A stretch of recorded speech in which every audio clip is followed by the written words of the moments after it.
welcome to Feature Friday, the podcast. From before, you guys, a lot of our long-standing fans probably would have noticed that we would have Feature Friday as a live session on Instagram on Fridays at 7 p.m. But, we had to upgrade a little bit more, so now we have a podcast, and my name's Aaliyah Smith, and I'll be co-hosting with Trevor Silver, a.k.a. Trevor's Life Lessons. And you probably know Trevor because he was hosting a lot of our Feature Friday live episodes that we've had in the past. So starting out 2024 on a really good note this year. Yeah, so today we'll be talking about what we were doing and what we're going to be doing moving forward.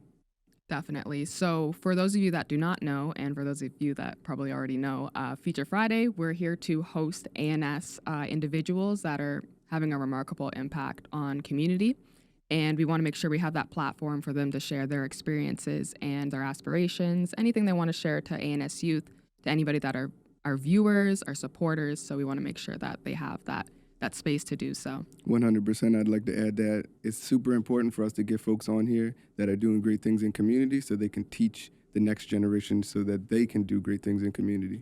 And representation matters, so that's a really big motivation also behind the ANS Lab's Feature Friday. We want to make sure that our ANS youth and our ANS community members see themselves in positions and see that things are possible. I also want to make a note that today's episode is sponsored by Shiftkey Labs, and we will be having a gift card giveaway. So stay tuned on how to participate in that, and it's going to be two $50 e-gift cards. Ooh, nice. Yeah, I might have to participate myself. Yeah, that's dope. So what me and Aaliyah will be doing today is we'll be talking about our journeys, and it'll be similar to what we'll be doing moving forward. So we'll get right into it. Definitely. So to get ourselves started, maybe I'll give more of an intro. So for myself, you already know my name's Aaliyah, and I am a student at Dalhousie University. So I'm in my fourth year of a Bachelor of Science in Medical Sciences, and I have aspirations of becoming a family doctor. So that's something that I'm really striving towards. A lot of you may also know me from my background in sports and athletics, basketball specifically, and also track as well. I had that as like my dual sport that I do at the same time. And more recently, I became a model with solely management. So that's been a really nice, different passion that I picked on and something I'm definitely passionate about in maintaining that school, work, and, sports balance in my life. Now, for the purpose of this episode, I'm the ANS Lab lead, so it's probably something relevant mentioning the African Nova Scotian Social Innovation Lab, and I lead the Grapevine newsletter, which we can get you subscribed. I'll have more information about that later, and also helping to lead the Feature Friday with Trevor Silver. So for you, Trev, what is your background and what's inspired you? I know for Trev Clothing, a lot of you might know him from that brand as well. So what's been your journey? So in the beginning, since I was young, I wanted to be a lawyer. And one of the things that being a lawyer would have allowed for me was be financially free, but also do something for community. And that was A, inspire, and B, advocate. So with that journey, I got to law school, and then I realized it wasn't for me. So I was like, damn, what am I going to do from here? But while I was in law school, I came up with the first design for what is now Trev Clothing. And so through Trev Clothing, I was able to be potentially one day financially free and still do for community. So advocate and promote strong principles for success. So Trev is trust, respect, education, value. So you got to trust yourself, respect yourself, educate yourself, value yourself and others for success. So I feel like what I'm able to do now is be financially free one day as a designer, but also advocate and build these principles within communities, and not just my community, all communities. Mm-hmm. And what really stands out to me about your journey is how you transitioned from law school to building your own brand. So my question would be, what was the support like in transitioning from law to doing your own startup business? So for me, the transition was a midlife crisis. I was probably around 25, and I was like, man, what am I going to do? Because I basically worked my whole life up to get to this point. And I remember like going to sleep, dreaming about being a lawyer. But then when I got there and I worked at a firm for a summer as an internship, I realized like there's no way I could do this for a living. So it's like, what am I going to do now? And then so for me, it was like, I always was creative. I was always into fashion. So it's like, let me try this. If it doesn't work out, I could always go back to law school. So like law school essentially became plan B, and the brand as an entrepreneur became plan A, because I've always been entrepreneurial spirited. Both of my grandfathers were entrepreneurs, and that's something that like burns inside of me. Like since I learned the word entrepreneur, I was like, that is what I want to be, I want to build, I want to create. And so with the brand, that's what I've been able to do, is build and create So early on, the journey was a struggle. It's always going to be a struggle when you're creative, when you're hard on yourself. And it's important to find the focus to be like, okay, this is going to be real. I'm going to build it. I'm going to make it. And what that does is, hey, I can build for myself, but I also can inspire others through me building for myself. Definitely. And you mentioned some struggles as well that you experienced with the brand. So, for myself and probably also the viewers, how are some ways you've overcome some of those struggles, and what are some successes that came about through that? So some of the struggles would be obviously financial. You know, you go to school, you get some student loans, you know, you build up. And then being black, it's like people look at my brand like it's a black brand. Like I remember when I did my first couple pop-ups, it was like, oh yeah, my friends are into FUBU, I'll give them your contact info. And it's like, FUBU, if for anyone that doesn't know, is For Us By Us. It's like a black brand from the US, created by Damon John. So folks would look at my brand like it's a black brand, like not realizing like we're in a society where it's 90-something% not black. So then it's like, obviously me as a marketer and as understanding logic is like, my brand's not black. I'm black, but my brand's not black. My brand is universal for everybody. So that was like something that I had to navigate and be conscious of, because if I wasn't, then it's like I could have been caught where I'm only marketing or only creating for my community, when really it's for the whole community. Because these principles, trust, respect, education, value, are for everybody. Definitely. And I feel like even your motto, the trust, respect, educate, and value, is something that you want universally spread, that a lot of people are taking on. So definitely that makes sense. And marketing it towards like a more diverse range of people to make sure the success of your business and having that. So it's definitely important. I was just thinking about you mentioning FUBU and stuff. I think the first time I actually met you, where I could remember, obviously as a kid, I probably met you before too, because family and stuff like that. But I think it was on Godigan at one of your pop-ups in one of the shops. Can't remember what shop it was. Okay. And you came over with your sticker and your marketing strategy, and you were like, yo, and you were like, I know your sister. And I was like, what? And you were like, yeah, I know your sister. You're like, here, take this. And I think it was those stickers for the laptops. And also you gave those, what is it called? The smelly things. What are those called? Air freshener, Trevor air freshener, yeah. I said the smelly things. You know what I'm saying? Trev, smelly things. Oh, yeah. Everyone that's watching this probably seen them around. So. Definitely. I feel like if you don't already got one in your vehicle, you have to go get one, because they're hanging in everybody's vehicle. But yeah, definitely just seeing that, and for myself working with you and seeing that growth in your business, even over that short time frame, is really empowering. Yeah, well, since we're talking about first times ever, your sister is super proud of you, and she was sharing you being valedictorian. Yeah. That's how I knew who you were. And then it was like, okay, you know, introduce myself, share the brand with you, you know, and yeah, me and your sister are tight like that. Yeah. And she's down in Detroit right now. Yeah. So enough about me. Let's talk about you and your journey and how you got inspired to want to start pursuing being a family doctor, is it? Yeah, definitely. And medicine in general. So I feel like right now my passions lean towards family medicine. We'll see where the pathway takes once I go to med school. There might be a different interest that might catch my eye. But I really like family medicine first off. No, let me actually go back. Let's start as a kid. So I feel like academically, I always wanted to like challenge myself. As a kid, I always wanted to be like that high standing student. And one thing I always heard was becoming a doctor and the challenge of how many years you have to be in school and the studies and things like that. So I was like, oh, I really want to take on that challenge.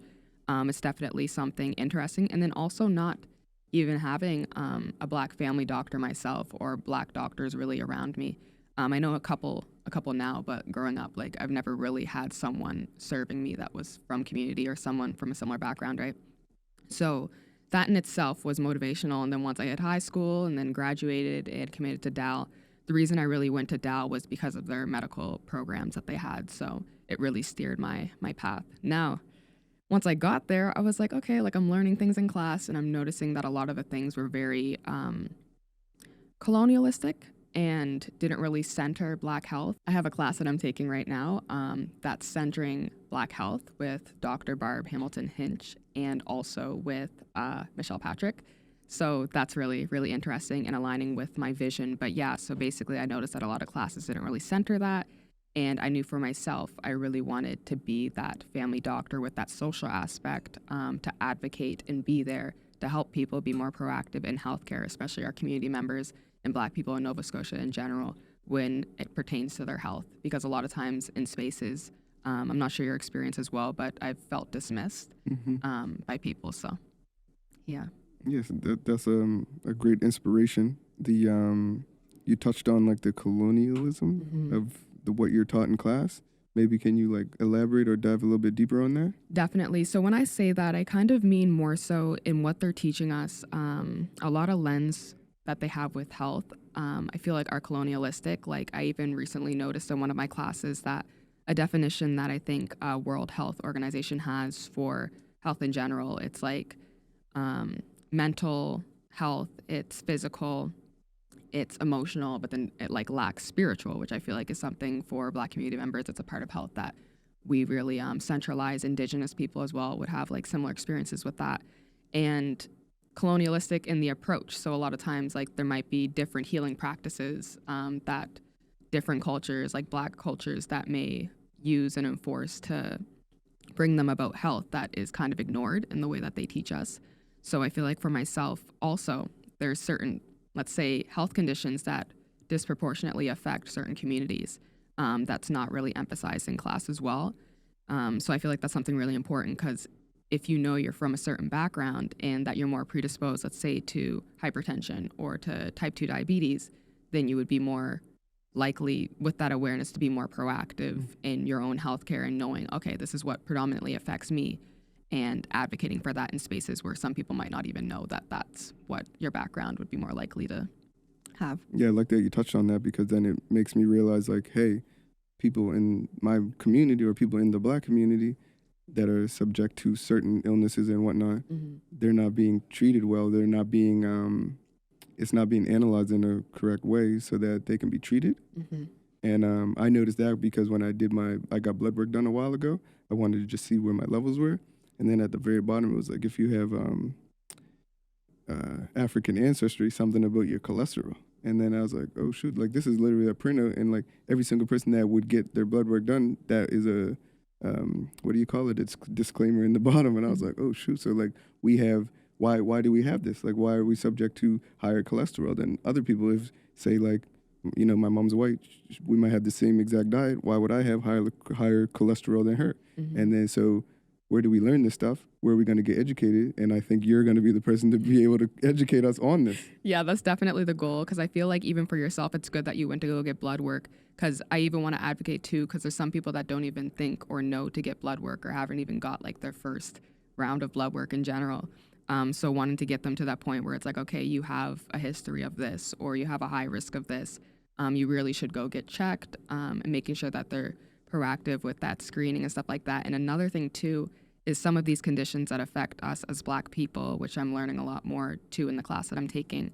Some of them do stem, or a lot of them are systemic and social issues, like social determinants of health. So sometimes our experience of racism could contribute to hypertension and high blood pressure and things like that. So we have a unique experience, and I feel like that's something that I really want to explore more of. I don't have all the answers yet, probably never will, because you're always learning in life, right? But that's definitely something that I feel like I'm really passionate about, and I want to figure out those things. And being a family doctor, you're kind of like that first line of help that you get in healthcare.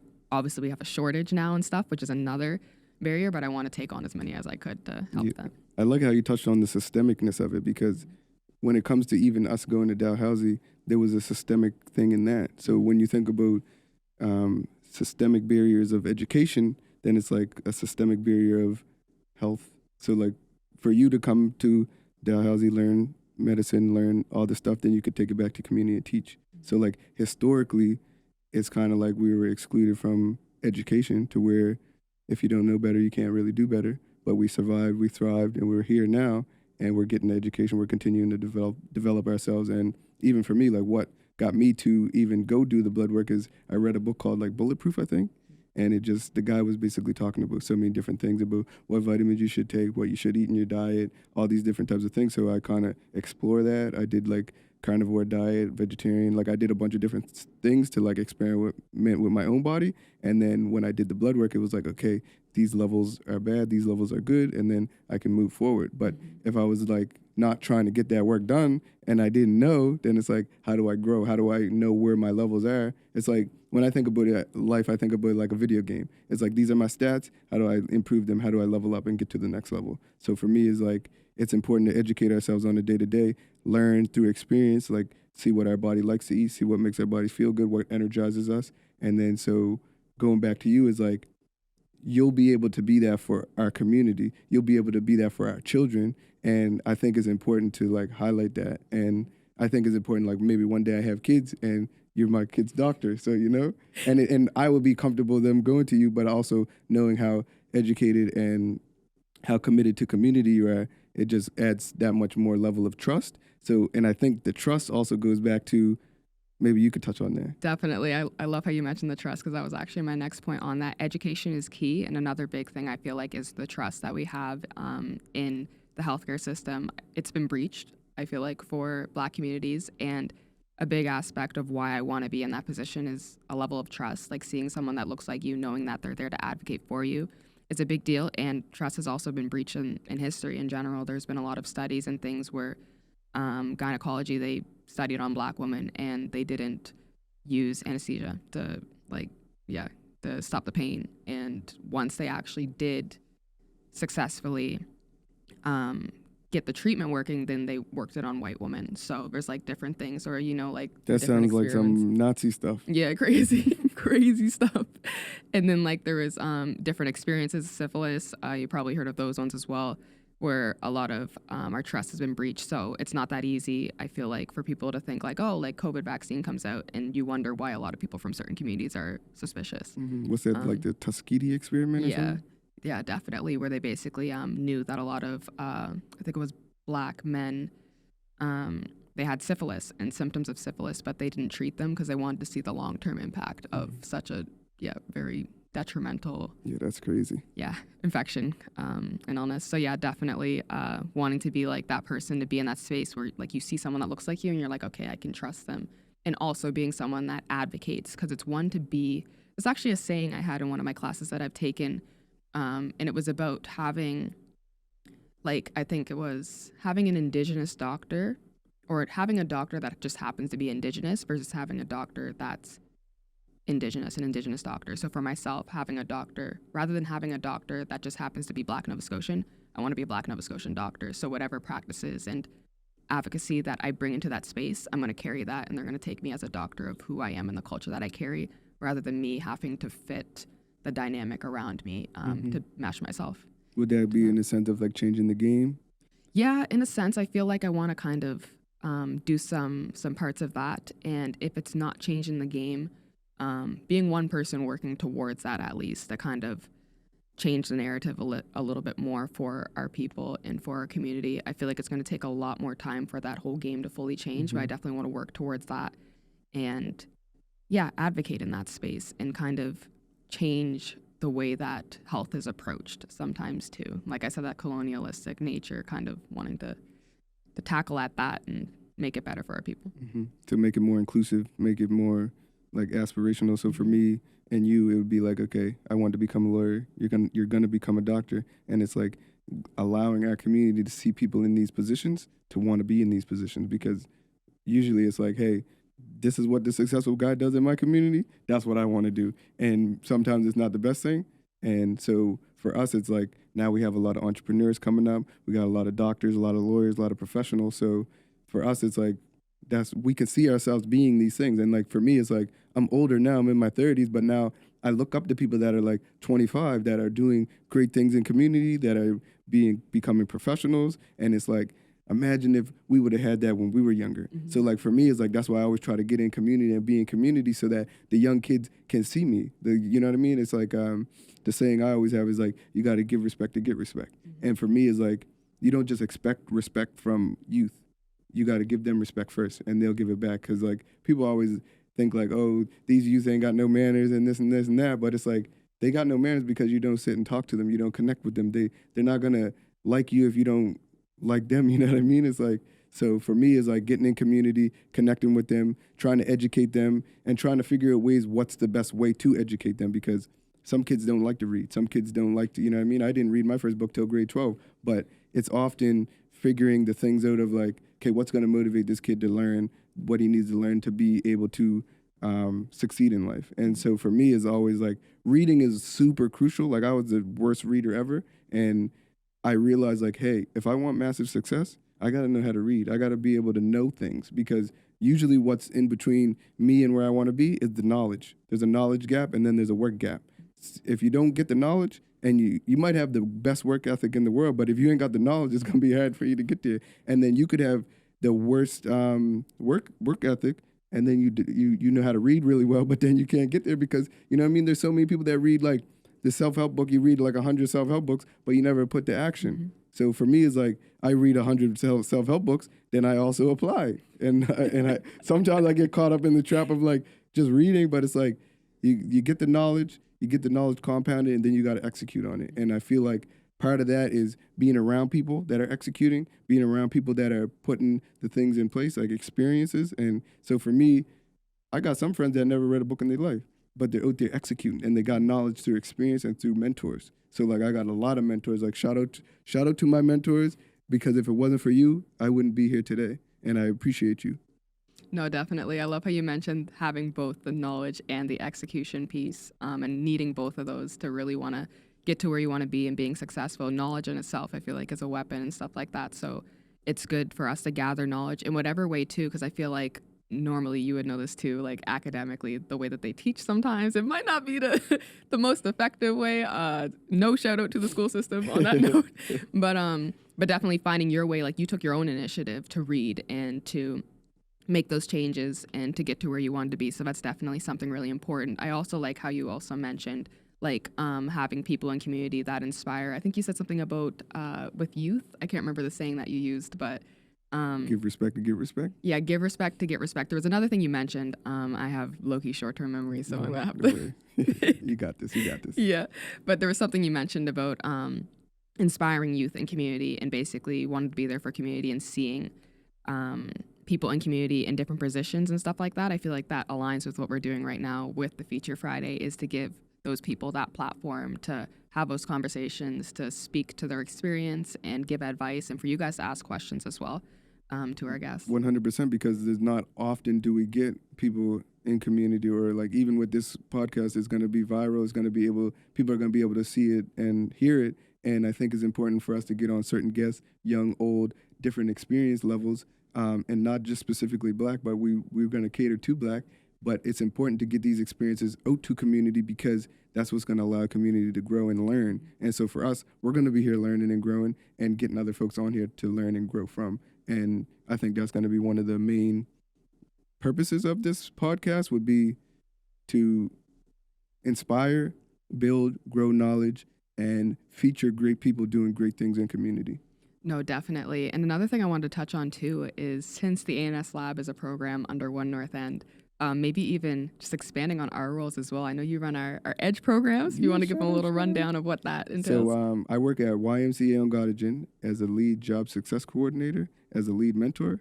And through that, it's like, for me, is like, what the value that I get from the job is way more than the money, because I'm able to help, I'm able to see other people succeed. And for me, I would do that for free. So like, say for example, if Trevor clearly made it and everything could be, I'll be financially free, I would still do this stuff in community for free, because that's what fills up my cup. It's not the selling of the clothes. I mean, it's cool when people wear my clothes and I'm able to design something sick, but what really gives me, what really fills up my cup is just doing for community and inspiring others and being able to fill up what fills up my cup is filling up other people's cup and leading them in the right direction. So for me, it's like, that's where it doesn't take any energy. You know, I mean, it obviously takes energy, but it doesn't like drain me. I don't get burned out, because for me, it's like, I know it's purposeful work. It's similar to what the brand is doing. Even though I'm trying to be this #1 fashion designer in Canada, I still want to make the brand have meaning. I still want the brand to mean something. Like if I'm gone and the brand still means something to somebody, that's my job here. Is, you know what I mean? It's success. Love that. Legacies. Trophies. No, I'll play it. But yeah, no, definitely. I agree with everything that you're saying with that. And I love the impact that you want your work. I'm going to put work in quotation because I feel like when you really are passionate and love what you're doing, sometimes and some days it doesn't even feel like work. Like the paycheck's just like a side hustle part of it, but really when you like what you're doing and stuff. And even for myself, kind of relating to that, I feel like the work that I do with the ANS Lab as the Grapevine lead, maybe I'll run that down first off. Our Grapevine is a newsletter, so it basically goes out every Tuesday and it connects African Nova Scotian Black youth to meaningful opportunities. When we say meaningful, we mean meaningful. So things that will help you further your career, not just any type of job, if you get what we're saying. Like we want to make sure that you're pursuing your career and you're getting the things that you want to align with your interest. 100%. And employers, if you're looking for meaningful team, give us or sign up for the weekly Grapevine and give them referrals or opportunities that you have within your business, jobs and whatnot. We can connect meaningful employers to meaningful employees, because that's one thing that I do at the YMCA is through the EDGE program is I don't want to just give them any job, and I don't want to just give them a Band-Aid. I want to give them a job or a career or put them on that path so that they're good, so that they don't have to come back to me and be like, oh, I need another job or I'm looking for another job. It's like, okay, how are you doing like 5 years from now? Or reach back to me and say, you know, those emails when they say like, oh, I'm doing so good, thank you so much. That's what fills up the cup. And for me, it's like, if you're a meaningful employer and we have meaningful employees and we could plug you guys together, what's perfect? Facts, bridging that gap, because even with the ANS Lab, our vision is basically to close the disproportionate employment gap that affects Black Nova Scotians and Blacks in Nova Scotia in general. So we want to make sure that we close that. Definitely. Maybe talk about that a bit, because there's a little discrepancies, because when I came on, I was like, oh, frick, that's real? Them are real stats? I was like, no way. It's like, it's an anomaly that I even have a job? That's crazy. No, like we statistics right now. But so I'm going to quote the numbers. Obviously, do your research to make sure that they're more accurate. But if we're rounding the numbers, I believe for Black people in Nova Scotia in general, they're 2 times more likely than Nova Scotian counterparts to be unemployed. But then when you break that down to Black Nova Scotians in general, like for myself, the difference between Black and Black Nova Scotian. Yep. That distinction. Thank you, Trev, for mentioning that. Because there's over 50, I think, African Nova Scotian communities here. And African Nova Scotians are distinct people whose histories and legacies span back 400 plus years. 400? Yeah, enriching this part of Big Moggy, known as Nova Scotia. So we want to make sure that that awareness and distinction is made too, where it's 4 times more likely when we actually break it down to that. Because grew up in Halifax, North Preston and Africville is my background. North Preston for Trev. Some of those communities, that's very few of the communities that there even are in general, we're 4 times more likely to be unemployed. So that's really where that vision of ANS Lab came from. And yeah, with the Grapevine newsletter, if you check our link tree and our websites and our bios of our social medias, you can check it out there and get our most recent Grapevine. But also if you reach out as an employer to ANS Lab at onenorthend.com, which is also going to be in our bios, we could get connected with you, because we want to build meaningful relationships, like Trev said, like 5 years down the line, checking in on people as a mentor and being like, you good? Okay, you ever need help and support? That's key. And working with the EDGE program, that's not my first time doing this position. So like I used to do Ceasefire. I don't know if you heard of Ceasefire. So like Ceasefire got closed down and whatnot. But while I was there, I was working with youth in community, like young guys like myself that were in positions that I was in. And for me, it was such a fulfilling job, because I'm able to take these kids and be the person that I never had, and to guide them in the right direction. Some of them went in the right direction, some of them didn't, but I still mentor them. And some people, they're not going to change overnight, but they need to have that, like, because, you know, some people, sometimes you're like, oh, I'm not going to keep telling them the same thing over and over again, but people need the same thing told to them over and over again. If they give you their ear and you want to spit the game, give them the game, because at some point it's going to make a change. And I've seen it make a change where it's like, sometimes I'm like, oh, this ain't getting through to them, but time and time and time, it compounds, and then one day it just might click, you know, something might happen to them, you know, something drastic to where hey, I'm going to change my life, I'm going to get it together. And for me, it's like I've mentored tens of, I don't know how it was 100 people, but like tens of people.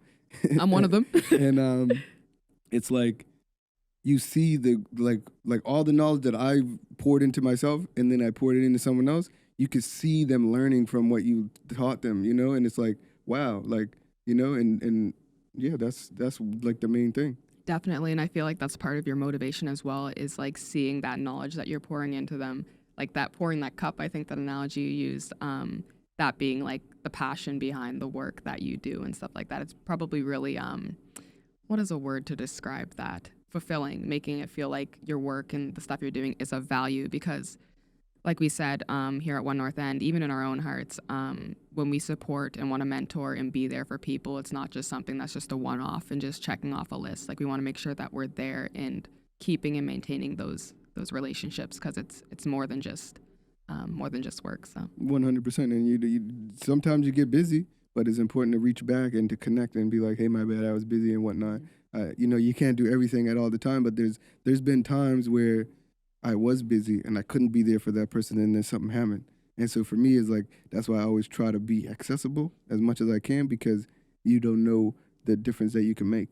Like a crazy story recently was one of my friends, he passed away. We grew up together from young, like so probably till junior high, high school, and then we didn't really hang out that much because it was more so he moved out west and I was just working and grinding.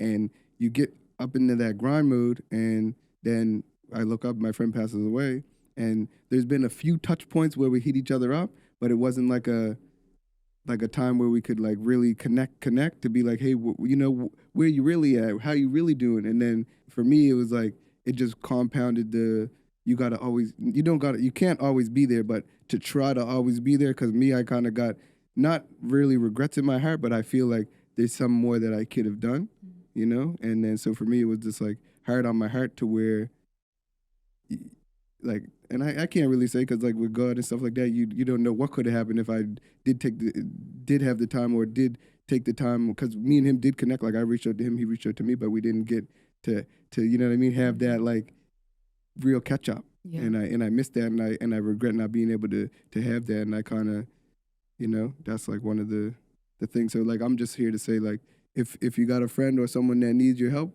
be there for them. If you're somebody that needs help, reach out to somebody that you know that could help you, because sometimes depression and sadness can trick us into thinking that we don't need nobody or nobody wants us around. But hey, people do want you around. People do love you, and it goes back to the people are gonna like who likes them. So you have to be there for others to be there for you. So when someone's going through a hard time, you be there for them. When you're going through a hard time, people will be there for you. But don't get caught up in the misery loves company, because sometimes people, all they want to do is talk about drama, and you know what I mean? You know what I'm talking about. So don't get wrapped up in that, but be there for others and understand that when you are sad or when you are depressed, your brain tricks you to think like no one cares, no one wants to be there, but they do. They actually do. Definitely, and I appreciate your vulnerability in saying that to us. Yeah, no, definitely. And Black mental health is a really important thing in general. So, like, even with some of the resources we share in the Grapevine, they're surrounded about or around that. Because it's not just about meaningful employment and opportunities, it's about also maintaining good mental health and making sure that you're okay in here before you even put yourself in some of these spaces that sometimes could even be triggering. And then sometimes it's yeah, different situations. But thank you for sharing that, Trev. And I'm glad you mentioned just the Black mental health piece, especially coming from a Black Nova Scotian male. So you already know that I was coming with that But question. even for me, it's not just specifically Black, because anything I mention is for everybody. Yeah. You know, it's like all of our mental health, Black specifically, because I'm coming from a Black experience. But for anybody, the stuff I'm saying should resonate and should, you know what I mean? You should feel what I'm saying. Yeah, and definitely on that too, I wanted to ask you, I asked this question before to you, a conversation before, but your experience of being like, I feel like you're really in tune with your emotions and now you laughing already because I already know that I was going to ask something like that. But yeah, you're really in tune with your emotions, and I love that. I think that's something that a lot of people really should take on, because sometimes it becomes burdensome when you have a bunch of different feelings that you don't feel like you're able to express. So just maybe speaking to how your journey has been to coming to that point. Have you always been that way? So for me, like some people would say like I'm detached or I'm like emotionless, but like for me, it's more so like I meditate often. I try to get in tune with my feelings. I try to understand my feelings. Because when I was younger, like I had a lot of rage. I had a lot of anger. And I feel like as young males in general, like we got anger. We, you know what I mean? Someone says the wrong thing to you, you know, like all these revenge and all these different feelings that we go through. But then as you become mature, you realize like the way that I used to deal with things isn't like the correct way. And I feel like it's the way that we deal with when it comes to disrespect or when it comes to um, even just something as wanting revenge. Like someone does something to you, you want to do it back. It's like for me, I learned that like that's not always the best way to go, you know, because an eye for an eye leaves us all blind. That's like a quote I learned when I was young. I was born blind, basically. Got LASIK though recently. Yeah, but it's like that understanding and like realizing like the stuff we're learned, the stuff we see on TV and the stuff we learn in movies and video games and stuff is not the best way to react in the real world because they have real world consequences. You know what I mean? People think like someone kills my friend, like I should be able to kill them back, or I should. The righteous thing for me to do is to kill them back, but it's not because you got to understand the implications from that. The same feeling that you feel, their whole family's gonna feel, and then they could do the same thing back to you. It's like a ping pong game because that's what a lot of the young people are playing right now. And for me, is like figuring out ways to heal and figuring out ways to make amends. And so for me, it's like I don't look outside of myself. I kind of look inside myself for the answers. And that's like, hey, if I say I go to my friend and they'd be like, oh, this someone did something to our friend, like we gotta do something back. One of my friends might say, yeah, let's go do something back. But then my other friend like, no, it's peaceful. Like let's figure out how to make amends. But then it's in when it comes to when you think about community, it's like you can't let the people do you like that because then they're gonna always do you like that. So then when you think about wartime, it's like if someone comes and takes over your community or your country, you gotta fight for your country. You gotta fight back, and then sometimes that turns you evil and it makes you want to fight for their country. So like it's kind of like it's a small thing, but then on a macro level, it's like, damn, like this is what they're doing in the world right now. So then when they judge our community and they look at us like, oh, we're devils, or like, why are we killing each other? It's like we learned this from you guys, you know. And when I say you guys, I just mean like the people that are battling and fighting for whatever land they're fighting for whatever cause they're fighting for. It's like everybody's fighting for something. And then so for me, it's like, how do you fight for peace? Like, how do you find peace? It's easy for someone to be like outside saying like, oh yeah, you guys should just get along. But it's like, okay, you say that to your sister that you guys are arguing with or you guys ain't speaking, you know? And then it's like, it's easy for people that aren't in it to speak on it. But when you're in it, you gotta understand, okay, I'm in it. But for us, when I'm speaking specifically on my community, those folks that are in the mix of like gangs and whatnot specifically, I can give them my experience so that they can learn firsthand, okay, this is what I did when I was in that situation. This is what you can do.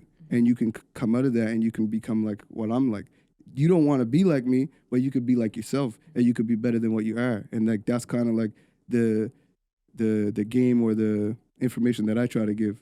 And then when you think about a macro level, it's like everybody wants to give their opinion online about the wars and all this stuff that's going on, but it's like, bro, what are you really doing? Like you're commenting online. You know, you're not really doing anything. Like do something. You know, don't just act like you're doing something and then don't just do what you think is right. Actually learn the information and understand so that you can actually make a change. So for me, like stuff that I can make a change on, that I know fundamentally there's no way I can make a change. There's no sense of me thinking about it. There's no sense of me talking about it.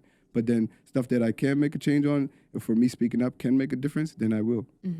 No, definitely. And I also feel like one of my takeaways from what you said too is like responding rather than reacting. So I know you mentioned sometimes there's things that could trigger you and then you want to just react in a certain way, but taking the time, shout out to Rodney, our executive director, he put me on that saying of respond and not react, because it really helps you find that peace from within. And in a world where there's a lot of things that are beyond our control, sometimes that control really just comes from within. So making sure you can monitor and, control those aspects of yourself, whether it's your emotions, your actions, just making sure that you have those things in check. So Yeah, just to double back on you said about my emotions, I feel like a lot of the times people feel like we don't have the time to meditate or we don't have the time to check our feelings or understand our feelings, but you got the time to do everything else. Like this is the most, like your mind is the most important thing that you have, like your mind and your body. If you exercise and you're in the gym, why not meditate? You know what I mean? If you meditate, exercise and be in the gym. It's like, it's all about longevity, you know? And for someone that Like I don't know anyone that really meditates. Like, but it's when you understand the value. To me, it's like reading a book and meditating is similar to where you don't see the value when you read a book until later on in life, like maybe months later, years later, because that compounded knowledge, it exudes when you're doing things. When you, oh, like how did I know that? You know what I mean? Or how did I, you know? So then, same with meditation. You sit, you take I don't know 10 minutes, and you just don't do anything. You just sit there, and that creates it builds like mental fortitude. So you're strong minded. And so for me, it's like figuring out what's going to make my mind stronger, and usually it's non-reaction, taking the time to meditate, and accepting the things that I can't change. But yeah, I love how you mentioned meditation and that being something that you take on to find that peace and to just to manage all your feelings. I feel like it's definitely something else. But that kind of related me, or that kind of made me think of something else as well, which would be hobbies. So for myself, I know like with the modeling and athletics and stuff, that's some of my hobbies. But something really key, I feel like, for anyone is to have that balance between the work and stuff that you're doing and then also having other hobbies. So sometimes even those hobbies can be a form of meditation in itself. So are there any hobbies that you do? I know you said meditation No, I is get one. you. So like when it comes to hobbies, that hobby does not mean drinking. She's not talking about the fun hobbies. She's talking about healthy hobbies that can add value to your life for the long term. So for me, like hobbies would be like reading for fun. I'm into like lately I've been getting into like art and like NFTs and stuff like that, digital art. I kind of really passionate about that. When it comes to life and hobbies, mine kind of blend. So like most people might know me for Trevor's life lessons. So like that's something that like I know is valuable to some people because they send me messages like, "Oh, thank you for that. It helped me today." So for me, it's like that's a hobby of mine. So like to me, and it's a positive hobby to where it adds value to me because I'm taking the time to create a lesson for someone else, and it's no different than a teacher creating a lesson plan. You know, this year I'm kind of taking it more serious because now that we're getting into podcasting, it's like I got to figure out how to like organize my mind so that when I am in these places, I'm focused. I'm able to like spit the right game, and you know what I mean, make the difference for other people. Like, what about your hobbies? Like, tell me, touch on. Yeah, in terms of my hobbies, I feel like they kind of have that similar mesh. For myself, art is definitely a hobby, but mine's more instead of like the digital, it's like traditional art. So like painting, also like music form of art. Like there was a piano in the back corner. I don't know where where Jamie and Mark put that piano, but those type of instruments too. I really like. Like the odd time, sometimes I'll just get overwhelmed and I'll start a piece. I might not finish it till months later, right? But it's something that brings me peace even during the school year. Obviously sports and modeling, but another one that I really enjoy and I think a lot of people need to get in tune with is nature. So I feel like sometimes we're disconnected from nature, especially like with technology and everything like that. So getting out there, like for instance, my dad and my brother and I and my family, my mom sometimes too would go out, we go fishing, which I'd get mad when I wouldn't catch fish. I'm not gonna lie. Like sometimes I'm like, I've been waiting all this time to get nothing, and my brother catching like catfish and stuff.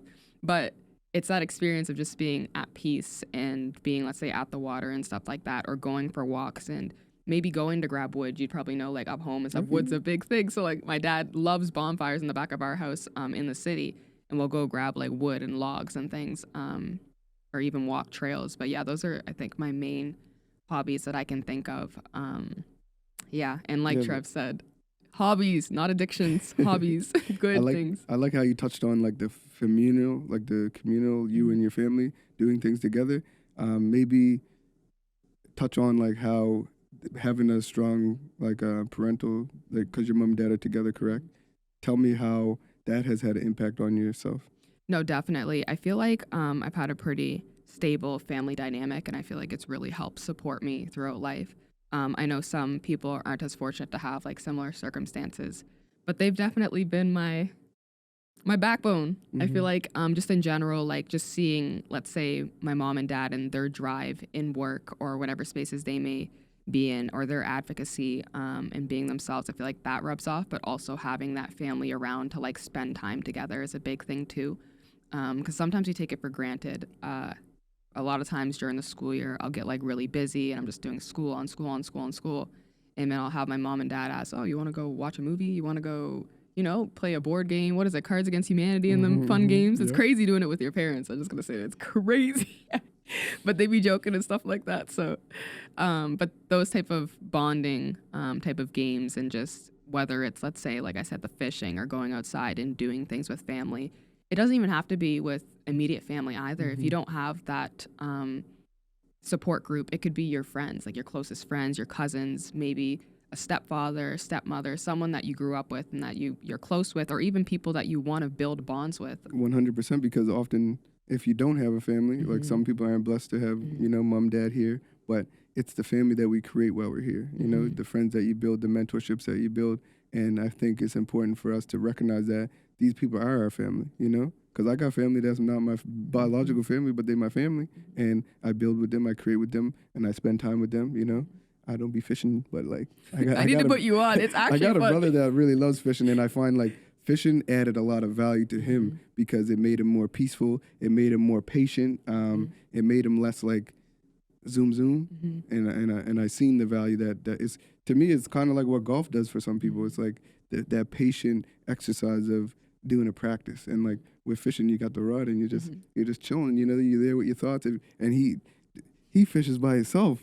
I'm just like, he don't play around, like, but sometimes he'll fish with us. Like I went fishing with him before, and it's that communal thing where you talk about with your dad and the bonfires. Like those are, I feel like those are important times that we do take for granted, and it's important to like be present when you're there, because with our phone life, the phone life kind of is sucking us dry from our real life. Yeah, no, definitely. And you guys are probably watching this from your phone, but once you log off of this, put it down.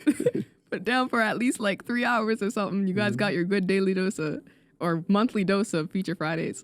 But yeah, no, definitely. And I feel like fishing, a big part of it too is when you go and do it, it's for that tranquility. It's like sometimes you don't leave with a fish, like I said.